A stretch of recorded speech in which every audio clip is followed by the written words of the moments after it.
The music may give you a clue as to who our first guest is this evening. It's 007 himself, Mr. Daniel Craig!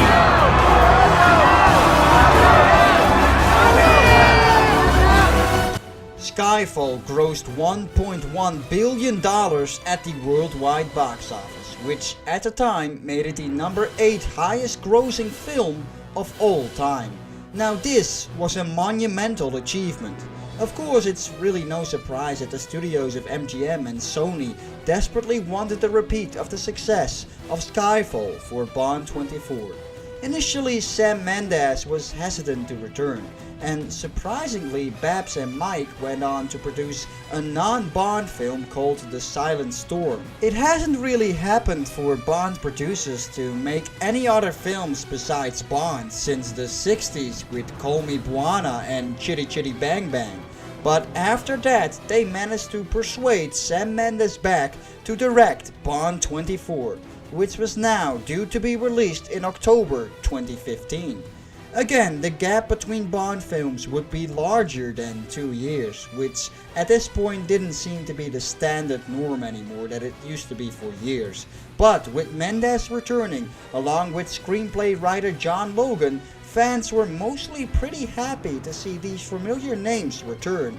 The last time a director returned for a consecutive Bond film was with John Glenn in the 80s. That's been a while, but Mendes had proved that he could bring something unique and highly successful to the table with Skyfall, so no complaints there. We were all hyped to see if that success could be emulated with Bond 24.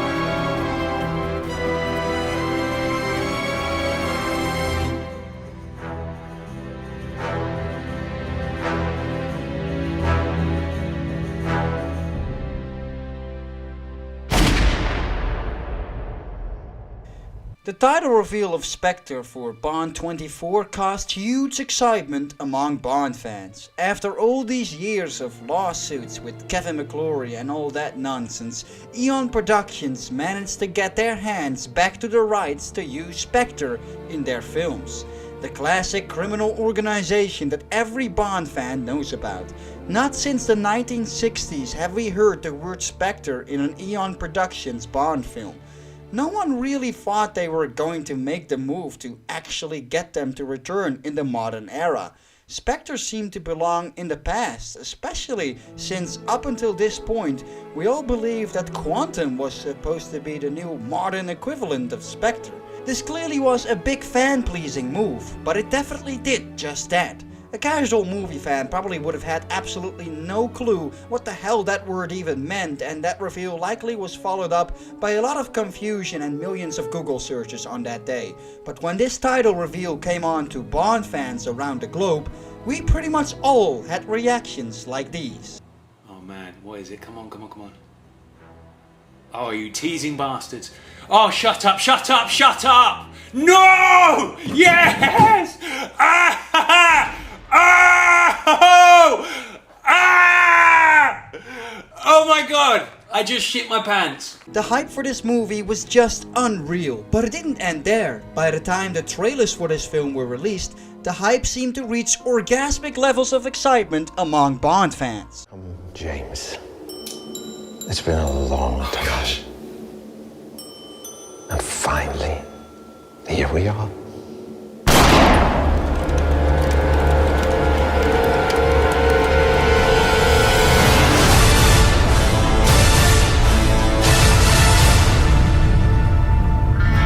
Oh my goodness!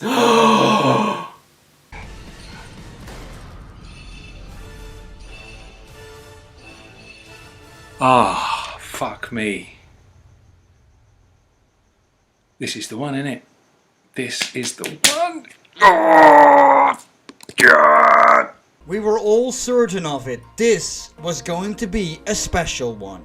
On the pre-premiere in October 2015, I was decked out in my tuxedo to go ahead and see this film in an IMAX theater full of die-hard Bond fans. And I will never forget the reaction to the opening of this film in that theater.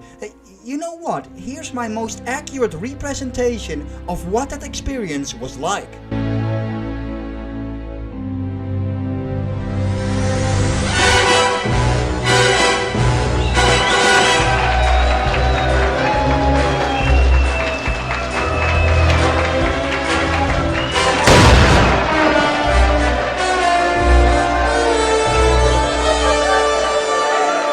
You see, it had been 13 years since a Bond film had opened up with a gun barrel at the start of the film, something us Bond fans have been complaining about within all those years. And sitting there in that room full of die-hard Bond fans, all realizing the significance of this, who were even cheering and applauding, made that moment absolutely unforgettable and special to me.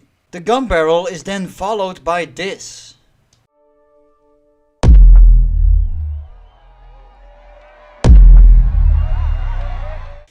I really don't know how to feel about it. It's such an odd choice to start a Bond film with. It's very different. I really cannot imagine any other Bond film opening up like this.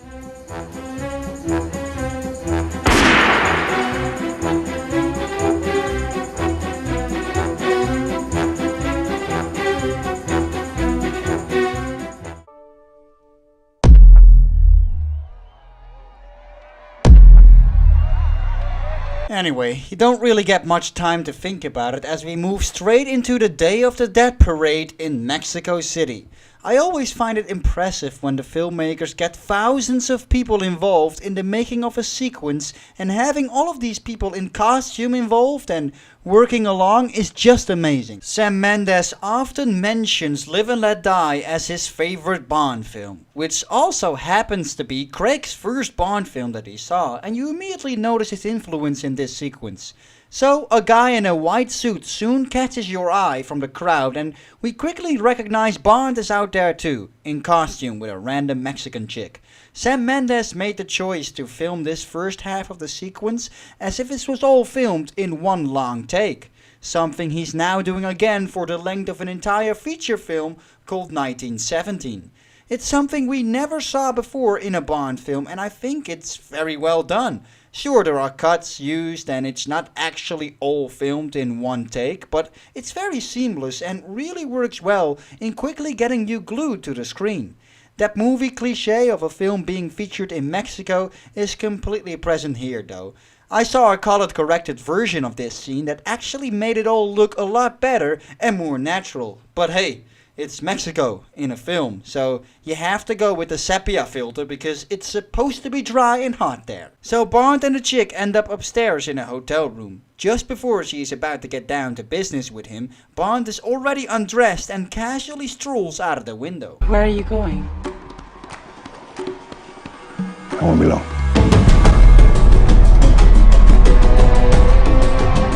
Immediately this is a very badass moment. Bond is just casually walking over the ledge of that building, folding his gun together as if he's just having a Sunday stroll.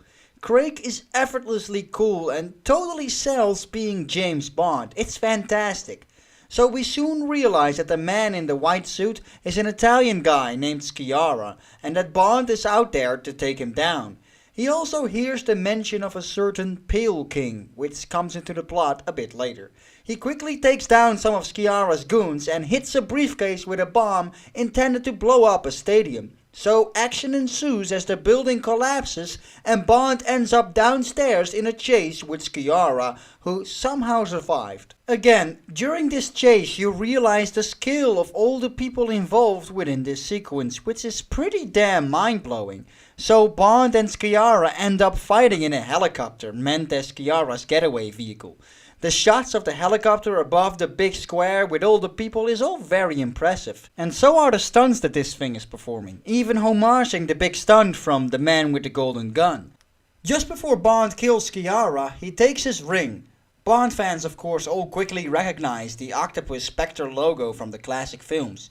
Bond gets rid of the helicopter pilot too, and only barely prevents it from crashing in a pretty spectacular moment, before flying off into the distance and observing the Spectre ring taking us into the opening titles. Now this was an incredible pre-title sequence that succeeded well in delivering that jolt to get you excited to see the rest of the movie.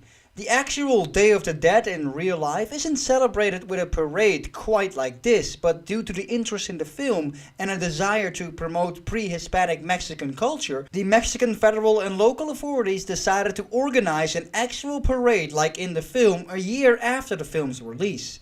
Now that is what I call an influential pre-title sequence. I've been here before, but always here. So we move into the opening titles. Again, I personally really like it. Daniel Kleinman returns once again to give us a classic opening. He continues his trend of incorporating Bond himself within the opening, like has happened in all of his opening titles of Craig's Bond films. This time though, a lot of the imagery are flashback to previous Bond adventures. Vesper is there, Silva from Skyfall, Judi Dench's M. It's all pretty cool. Sam Smith's song that goes with all of it, it's not one of my favorites. I mean, hats off to the dude for winning an Oscar for it, but to me, it's just a little bit too much. It's just such a whiny song to listen to. But accompanied by the visuals of this opening, it still gave me the chills in cinema. I guess that's cinema magic for you. After the titles, M scolds Bond for the havoc that he caused in Mexico, where he had no authority to be at in the first place. This immediately reminded me of the old days where Bond would get an angry rant from M in the classic Office. Bond avoids the real reason as to why he was in Mexico, and as a result, M grounds him from any operations for the moment. We're also introduced here to Max Denby, played by Andrew Scott, the slimeball director of the new Joint Intelligence Service, and really though, it's no spoiler as you immediately realize that this guy is a bad guy. Bond takes some amusing stabs at him. Suppose we should call you C now? No, Max, please. No, I think I'll call you C. C. So we're going to bring British intelligence out of the dark ages into the light. That all sounds lovely. I immediately noticed that Craig plays Bond a lot more cocky and witty now, and that makes sense. So far in his tenure, we've seen him on the road to become the Bond character that we know, from that rookie agent in Casino Royale earning his stripes, which was continued on in Quantum. And though he was already an older agent in Skyfall, a large part of that movie was still building towards the classic elements with the inclusion of Moneypenny, Q, and a new male M. Now, here in Spectre, all elements are set into place, and thus we get to see Craig play a more humorous, seasoned 007 closer to the classic character. And I love the attitude that he has throughout the movie. Moneypenny has some stuff recovered from Skyfall for Bond, which Bond tells her she can just bring by in the evening. This is when we get to see Bond in his apartment, which is hilariously underfurnished and decorated because Bond usually lives in hotel rooms or cabins in exotic corners of the world. He's rarely at home. This is only the third time in the series we get to see Bond at his actual place. The first time was way back with Connery in Dr. No, and the last time was with Roger Moore's introduction scene in Live and Let Die. The stuff retrieved from Skyfall contains a childhood picture of Bond and one of the men who raised him when he was young. If you've read the Fleming novels, you know that the man is Hans Oberhauser, a ski instructor. In the film, he also appears to have a son, whose head is missing in this picture. More on that stuff later. Anyway, it's also here where we learn about the real reason as to why Bond killed Kiara in Mexico. If anything happens to me, 007, I need you to do something. Find a man called Marco Sciarra. Kill him, and don't miss the funeral. I was happily surprised to see Judi Dench make a cameo here, in a video supposedly recorded before her death in Skyfall. In the previous film, the respect Bond has for Judi Dench's M was firmly established. It makes sense for him to be blindly trusting her instincts and go after Sciarra because she said so, withholding these motives from the new M. All of this stuff leads me to believe that the events of Spectre take place very shortly after Skyfall. Bond films usually take place in the present day, in the year that the films were released in. Quantum was the odd exception. It takes place literally an hour after the last film ended. But with all these links to the previous film, stuff that has been retrieved from the Skyfall building, the MI6 building still in ruins from that explosion rigged for demolition, Bond still trusting Judi Dench's M over the new M. It really seems like this is all taking place only months after Skyfall, instead of 3 whole years later. Looking at the movie in that light, it kind of makes sense. Who knows. Bond asks Moneypenny to secretly be his mole and find out what she can about this Pale King. Anyway, it's revealed that opposite of the old MI6 headquarters, there now is the new headquarters of the Joint Intelligence Service, where she has set up shop, who is hoping to launch a program called the 9 Eyes, a new form of full-on surveillance in 9 key countries, including England. Again, even on first viewing, this already makes you realize that this C guy is just bound to be a bad guy. Tanner guides Bond to Q for a very amusing scene. Much like in Skyfall, the type of relationship between a younger Q and a professional 00 agent feels very fresh, and they take full advantage of that in this scene. At the same time, it reeks back to the classic Bond films, with Bond fiddling around with Q's equipment. It's a lot of fun to finally see Craig's Bond in a proper, full-on Q scene. Bond gets injected with a new tracking device called Smart Blood, so he can be monitored and can't run off to someplace else. Bond is just hilariously sarcastic and casual about the whole thing, clearly annoyed by this little setback. There's also another cool moment of Q revealing the new Aston Martin DB10. Magnificent, isn't she?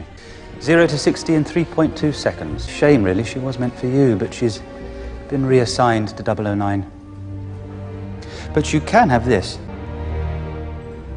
Does it do anything? It tells the time. This is all very good writing, and I remember all of the laughs that this scene got in cinema very vividly. It's great. The watch that Bond gets does have a bomb in it, which is kind of odd. I mean, only one film ago Q made this statement. Were you expecting an exploding pen? We don't really go in for that anymore. But I guess if there's a bomb inside of a watch, then it's absolutely fine. Oh well, I like it. Also great is how Bond is trying to get Q aboard of helping him disappear so he can go to that funeral of Sciarra. May I remind you that I answer directly to M. I also have a mortgage and 2 cats to feed. Then I suggest you trust me. For the sake of the cats. Now, I meant to tell you, the Smart Blood program is obviously still in its developmental phase, so we may experience the odd drop in coverage during the first 24 hours. 48 hours after administration, but after that it should work perfectly. I'll send you a postcard.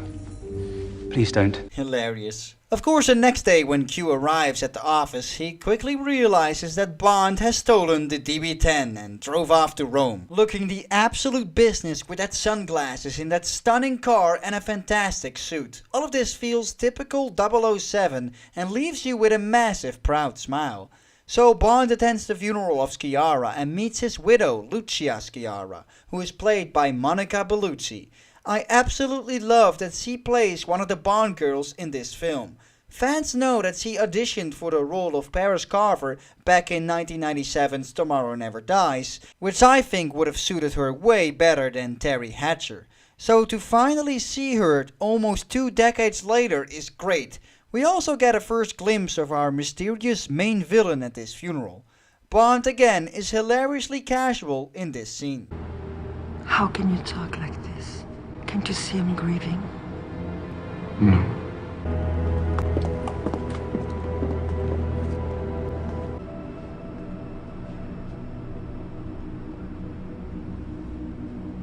What follows is an amazing scene of Lucia arriving at home, clearly aware that she is about to be killed by some hitman of the mysterious organization that her husband was part of.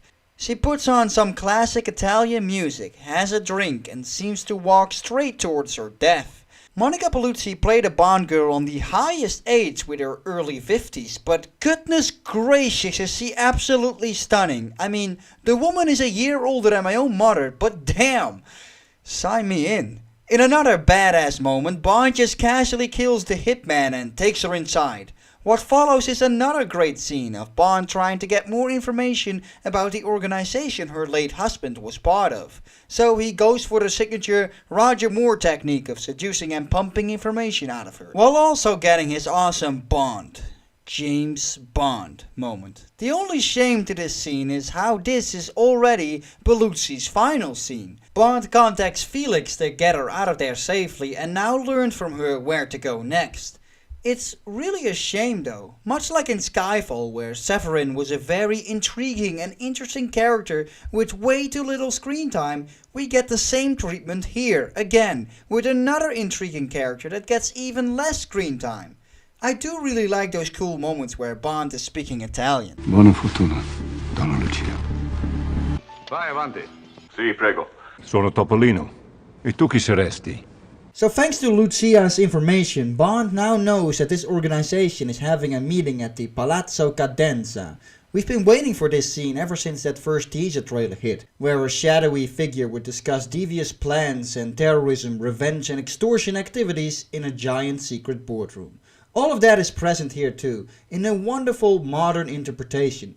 As the modern equivalent of the shadowy figure walks in, that Bond fans all totally know is Blofeld, he is played by Christoph Waltz. There is some talk about terroristic activities, the location of the Pale King in Austria, and even surveillance, which kind of confirms that C is indeed a bad guy working for these guys. It's also here where we are introduced to one of the most badass henchman introduction scenes yet.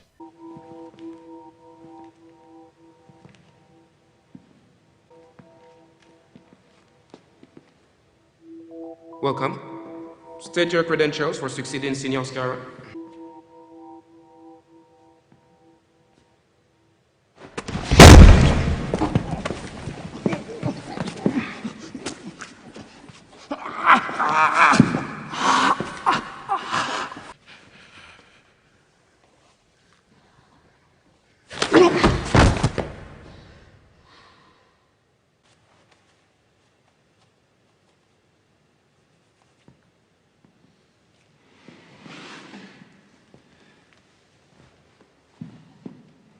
Dave Bautista as Mr. Hinks quickly made a huge impression on me with that moment alone. Seeing him use metal fingernails to push a guy's eyes in is pretty damn disturbing. And then just casually wiping the blood off with some tissues, immediately you know that you don't want to mess with this dude. Throughout the Craig era, we haven't had a proper classic henchman yet. I mean, the biggest one we've had was Elvis. So seeing Mr. Hinks reek back to the classic mute henchman days of Oddjob and Jaws, that again really made me smile. It's also here where we learn that the head of Spectre has a personal relationship to Bond, which is one of the first instances that made fans twitch. We don't get that much time to think about it yet though, as Bond is discovered and quickly has to run off into a car chase, with Bond driving an Aston Martin followed by Mr. Hinks driving a Jaguar. And I never would have dreamed that I would say this, but that seems like a pretty awesome reference to Die Another Day. You know, with the henchman driving a Jaguar, tailing Bond and such in an Aston Martin. The scene is pretty cool, having both moments that put you on the edge of your seat thanks to the music and visuals, as well as playing a lot of moments for comedy. In 2015, a lot of the gritty Bourne-like spy movie influences has wear down, with the more light-hearted spy movies on the block like Kingsman: The Secret Service and The Man from U.N.C.L.E. that came out during these times. It seemed more appropriate to have some of the classic lightheartedness return here, like Bond accidentally activating 009's playlist and pushing an old Italian man in a Fiat 500 whose airbag pops out. The crashing of that Alfa Romeo 156 is pretty heartbreaking to me though. All of this takes place while Bond is having a phone call with Moneypenny, who found out that the Pale King is in fact Mr. White, returning from Casino Royale and Quantum of Solace. That's pretty cool. Seeing these two supercars race through such an historic city is great. I heard some fans claim it's really not that good, but I think it's pretty cool. And honestly, so far it really feels like I'm enjoying a classic Bond film. Eventually Bond activates his flamethrower to slow Mr. Hinks down, followed by his ejector seat to escape. It took me until this year to learn that the idea of Bond escaping with an ejector seat actually came from an idea that was shelved and intended to be used for Dalton's third Bond film that never got made. I never realized that. I find it hard to picture Dalton pulling off a scene like this, but then again, we probably would have said the exact same thing about Craig too, and he completely owns it here. Good evening. Meanwhile, C is trying to get his big Nine Eyes plan going. In Spectre, the relevance of the 00 program is questioned. C's vision is that drones and surveillance will fully take over and that there is no need for a simple agent walking around with a license to kill. Now, didn't we tackle that same question in Skyfall? It's a pretty identical premise here. Sure, it's packaged in a different way, with Skyfall's threat being more centered around computer hacking and this time it's more about surveillance, but both films are about villains operating in the shadows and the threat of the 00 program being abolished. Anyway, South Africa is the only country voting against C's Nine Eyes program, and since the vote needs to be unanimous, the plan is off. The movie intercuts a lot with scenes of M and C confronting each other with their different views in the intelligence world. Have you ever had to kill a man, Max? To pull that trigger, you have to be sure. Yes, you investigate, analyze, assess, target, and then you have to look him in the eye. And all the drones, bugs, cameras, transcripts, all the surveillance in the world can't tell you what to do next. A license to kill is also a license not to kill. Anyway, Q covers for Bond, telling M he is still in Chelsea, while he's actually gone to Austria to track down Mr. White. Dutch cinematographer Hoyte van Hoytema did some excellent work on the cinematography of this film. This looks stunning. It's also great to see Jesper Christensen reprise his role of Mr. White, making him the first actor to star as a Bond villain 3 times. This time though, he's a dying man, scared and paranoid for the organization he was once part of. It's a really good scene, filled with some great dialogue and intrigue. We learn that Mr. White has a daughter. Bond gives him his word he will protect her just as long as he can help him track down the head of Spectre. So Mr. White tells Bond that his daughter can lead him to the so-called L'Americain. Before this happens. You're a kite dancing in a hurricane, Mr. Bond. So long.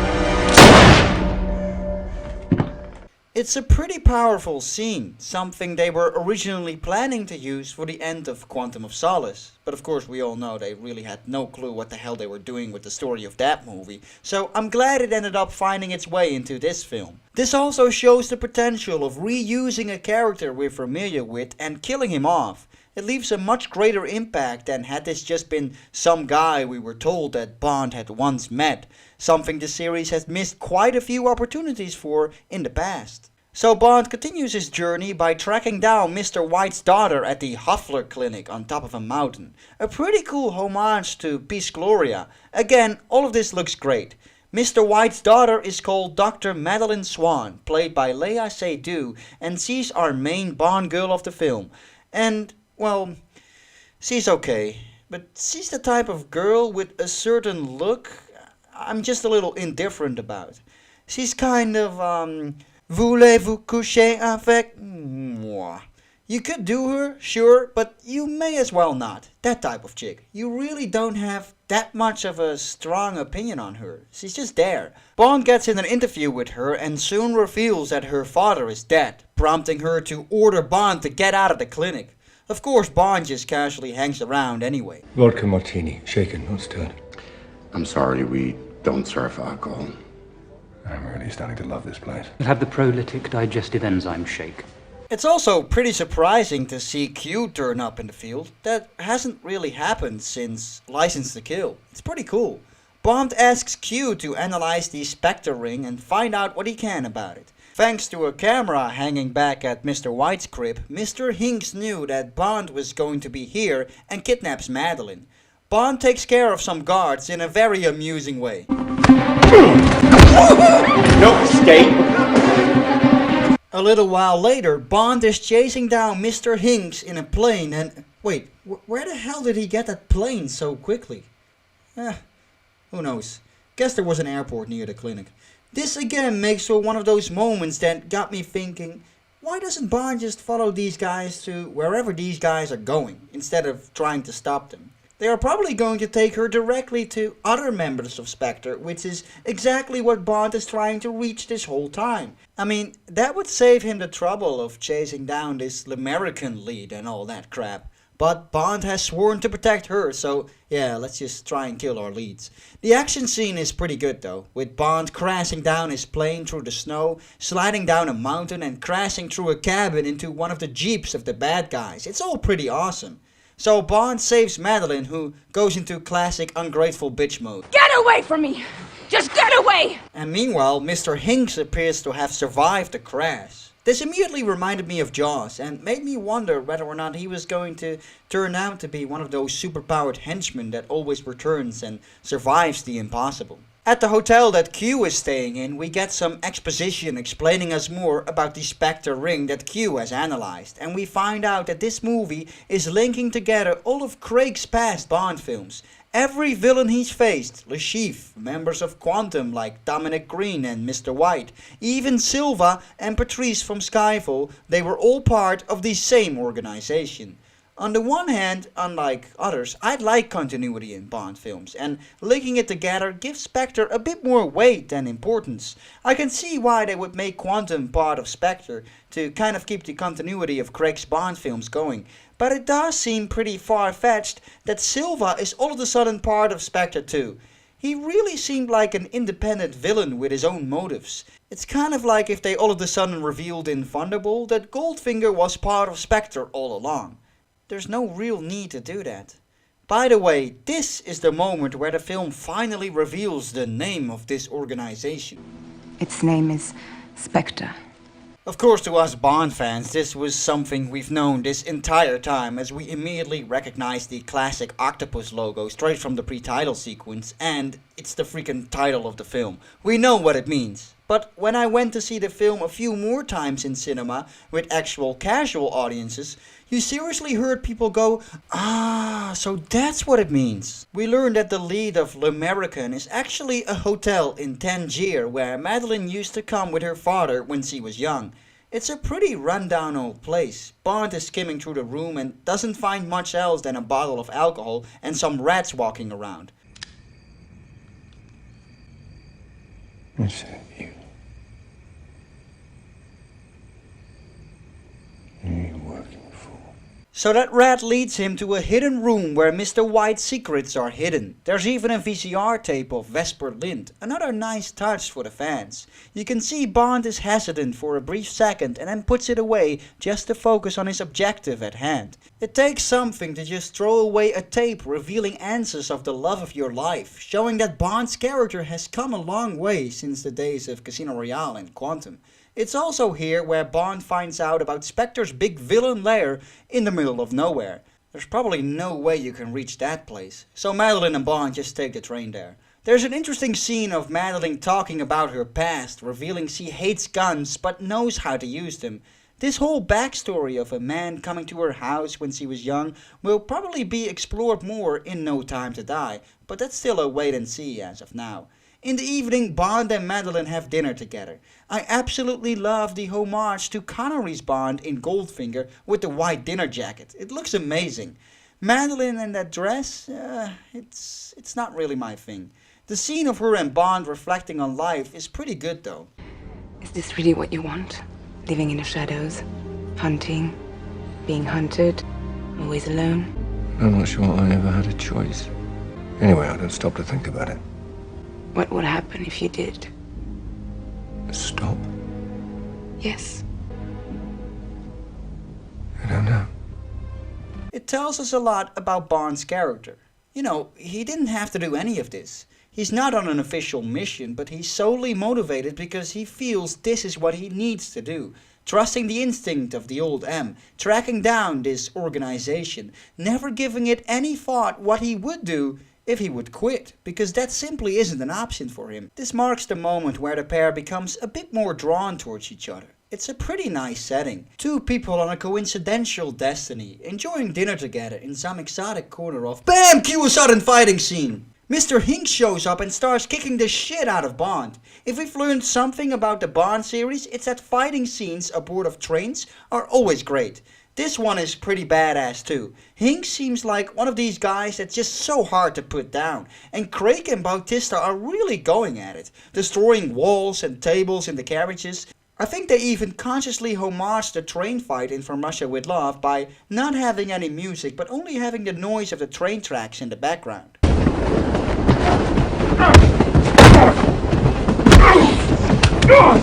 The fight comes to a conclusion in a pretty cartoony way though. Shoot!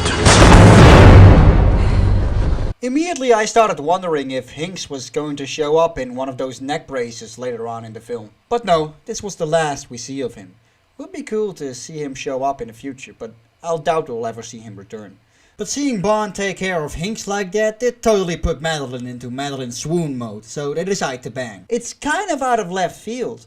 I know this is coming from the guy who's always cheerfully talking about Bond getting with all these chicks, but the moment they picked for this, right after the fight, it just seemed like such a big movie cliche. They may as well have put over some stereotypical sex music and the gag would be complete. James!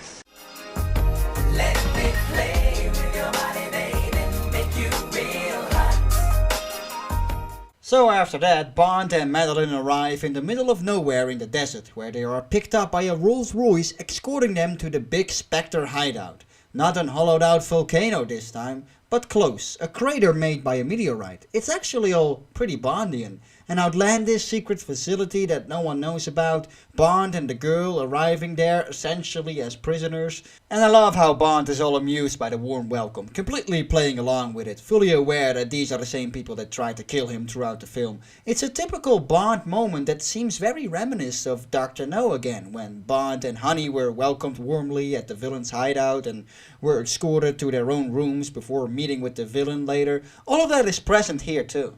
Bond and Madeline both get pictures of their past placed in their rooms. So the big complaint that all fans have about this movie is the fact that Oberhauser, the head of Spectre, is made to be Bond's stepbrother, or foster brother if you will. This is another aspect I think casual audiences didn't really pick up on until the actual reveal later on in the film. Yet Bond fans were completely aware that this was what they were doing and that it was Christoph Waltz's head that was missing in the picture earlier on in the film.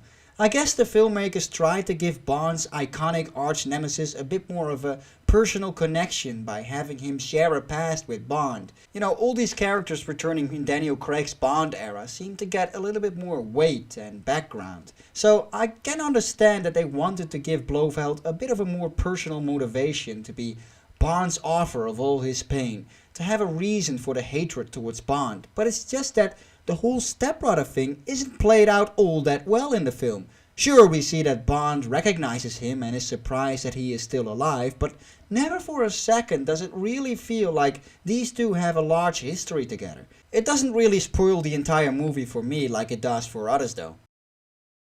Bond and Madeline are brought to this giant empty room, which again kind of reminded me of Dr. No's voice looming over a big empty room. Sit down. Touch it.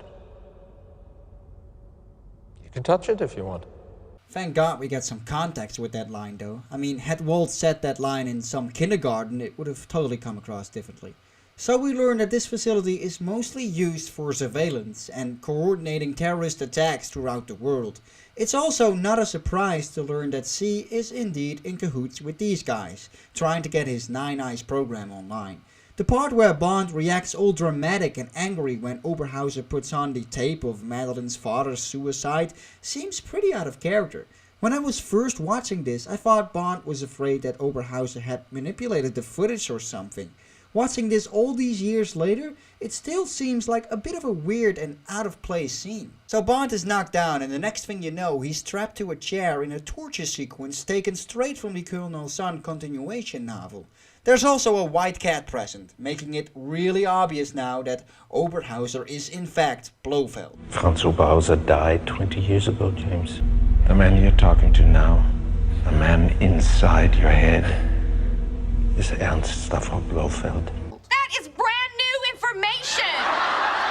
This was absolutely no surprise to any Bond fan. The film's explanation is that after he was presumed dead, Oberhauser took his mother's surname and became Ernst Stavro Blofeld. From the moment Waltz was casted and this film was named Spectre, we knew what was up. There were fans hoping for a major plot twist of Monica Bellucci turning out to be Blofeld, but meh, we all knew that this was inevitable. Of course, Waltz was firmly saying in interviews that he was not Blofeld but Oberhauser, but we knew. This whole time, we knew. Blofeld has been motivated to make Bond's life miserable because Bond was the child that was taken in by his father, and he ended up being the child casted away from his own nest. Hence the whole reference to the cuckoo bird. It makes Blofeld a complete nutcase to have such childish motivations, which I guess does work with the character, but I'm still not the biggest fan of the whole stepbrother thing. But again, I can live with it. I haven't really talked about Waltz as Blofeld though, and I think he's actually one of the best Blofelds regardless. Not necessarily because he gave such a breathtaking performance, but more because we've never really had a breathtaking performance of Blofeld to begin with. Donald Pleasence was the big iconic one, but he was also very cartoony.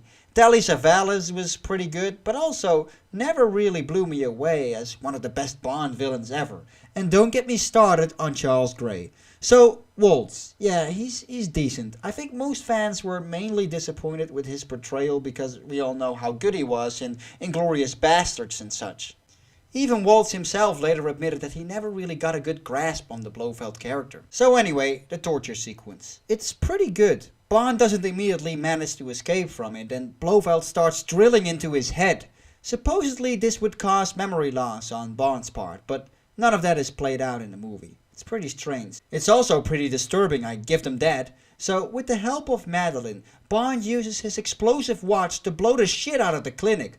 Bond makes his way out of the complex ridiculously easy, gunning down all the goons as if it's just a video game. But I have to admit, the way Bond looks escaping that facility, holding a gun in the one hand and a chick in the other, being the confident macho man, it's all pretty badass. What follows is an impressive explosion which made the Guinness Book of Records for being the largest explosion in film history. That's pretty neat. Of course Blofeld survives. So Bond and Madeline travel back to London and meet up with M in a safe house called Hildebrand. Again, another nice fan pleaser for Bond fans. Madeline cannot cope with Bond's lifestyle, reminding her too much of her father's life, and knowing that Bond doesn't know how to stop, she says her goodbyes. It's not like we were that invested in her character to begin with, but Thomas Newman's music playing over this does help a bit in making it a bit more emotional. It's with this film that Bond fans started referring to the MI6 regulars as the Scooby Gang. They're all out there in the field. M, Moneypenny, Q, even Tanner. They are all definitely used a lot more than these characters were in the old movies, where they would just show up in one or two scenes. Again, I'm not as annoyed with that as the other fans are. It helps that I like them a lot. So the Spectre goons crash into the MI6 car, taking out M and kidnap Bond. M manages to make his escape and reunites with Moneypenny and the others, while Bond makes a pretty badass escape himself, and it's revealed that he is taken straight to the old MI6 building where the climax of the movie takes place. Bond's name is written on the wall, and in a rather goofy way, Blofeld has actually placed pictures of past figures from Bond's life on the walls.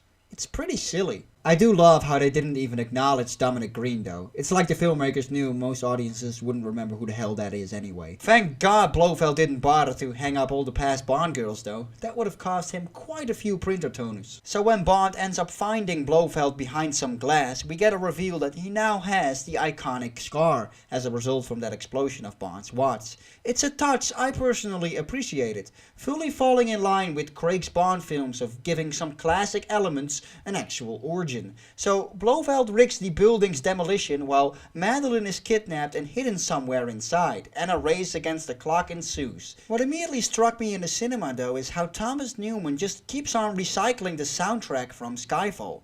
Here he does it again with Skyfall's climax and this climax.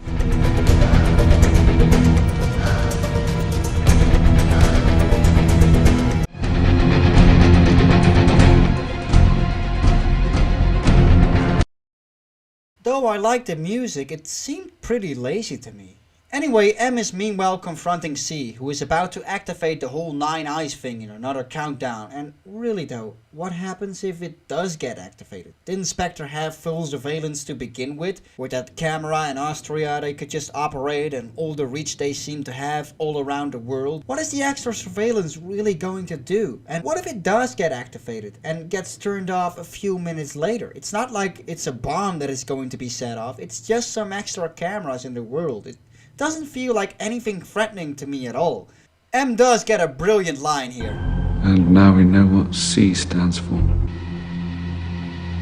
Careless. I swear, the whole cinema was expecting a totally different C word here. C is disposed of in a rather disappointing way, accidentally falling to his doom in his own building. So meanwhile, Bond locates Madeline just in time, saves her and jumps down, escaping the demolition just in time with one of the boats that apparently was still in the building after all this time. What follows is a climax that is all a bit underwhelming. I don't know much about guns, but I'm pretty sure a pistol should not be able to take down a helicopter like that from such an enormous distance. But it does. So Blofeld crashes into the bridge and Bond has a final confrontation. Finish it. And all the drones, bugs, cameras, transcripts, all the surveillance in the world can't tell you what to do next. A license to kill is also a license not to kill. Out of bullets. It actually makes sense for Bond not to kill him. This is Blofeld. If you're going to bring him back, you can't just have Blofeld in one film. You have to have him come back in the future. Also, Bond knows that killing him will only take him out of his misery. Letting him live to see Bond's happiness will actually bug him even more, and it translates to the jealousy portrayed by Waltz. It's all actually pretty good. What did really surprise me though is that Bond is now faced with choosing to continue as a secret agent on the one side or finding his happiness with Madeline, who only wants to be with Bond if he stops, and he symbolically throws away his gun and chooses her. This was a big deal. Vesper was the big love of his life. They even refer to this in this film. Vesper Lynd, for example. She was the big one. So now he's fallen in love again? I never really bought that this Madeline chick was that special to be the new Vesper or Tracy, but it is what it is.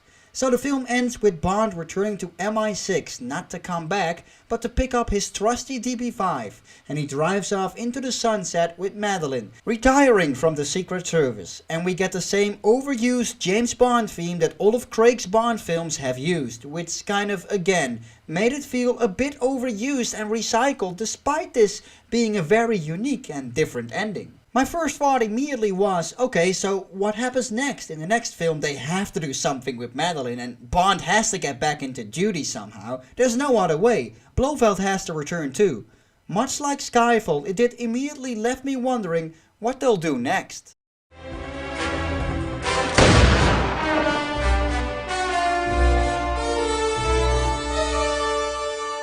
With Spectre, the filmmakers tried to emulate the success of Skyfall, going for the same director, composer and screenwriters. I think it's comparable to how Lewis Gilbert directed both The Spy Who Loved Me and Moonraker. Both had similar story structures, packaged in a different way, but mostly fans prefer The Spy Who Loved Me. It's the same here. Even in trailers for Mendes's new films, he is now remembered as the director of Skyfall. It never says the director of Spectre. A lot of fans were really disappointed with Spectre, maybe because the enormous hype beforehand didn't live up to the expectations. And it's also mostly due to the whole stepbrother thing. But me? I still think it's a very decent Bond film. By no means did it reach the heights of Casino Royale and Skyfall, but it's a far more competent made film than Quantum of Solace. It has a lot of great fan-pleasing moments, little details that only Bond fans would appreciate.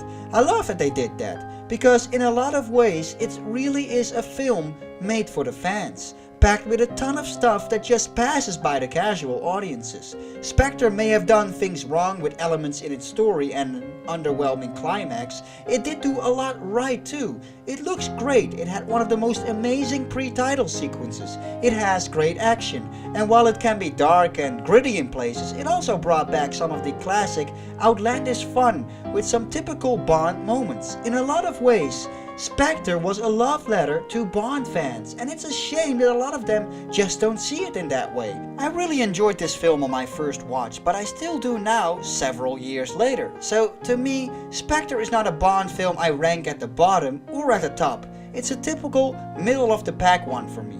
They definitely did paint themselves into a corner going with that ending of Bond retiring the service and driving off with Madeline, but I'm sure they have figured out an interesting way to wrap up this storyline, and we're just gonna have to wait and see how they'll handle that in No Time to Die.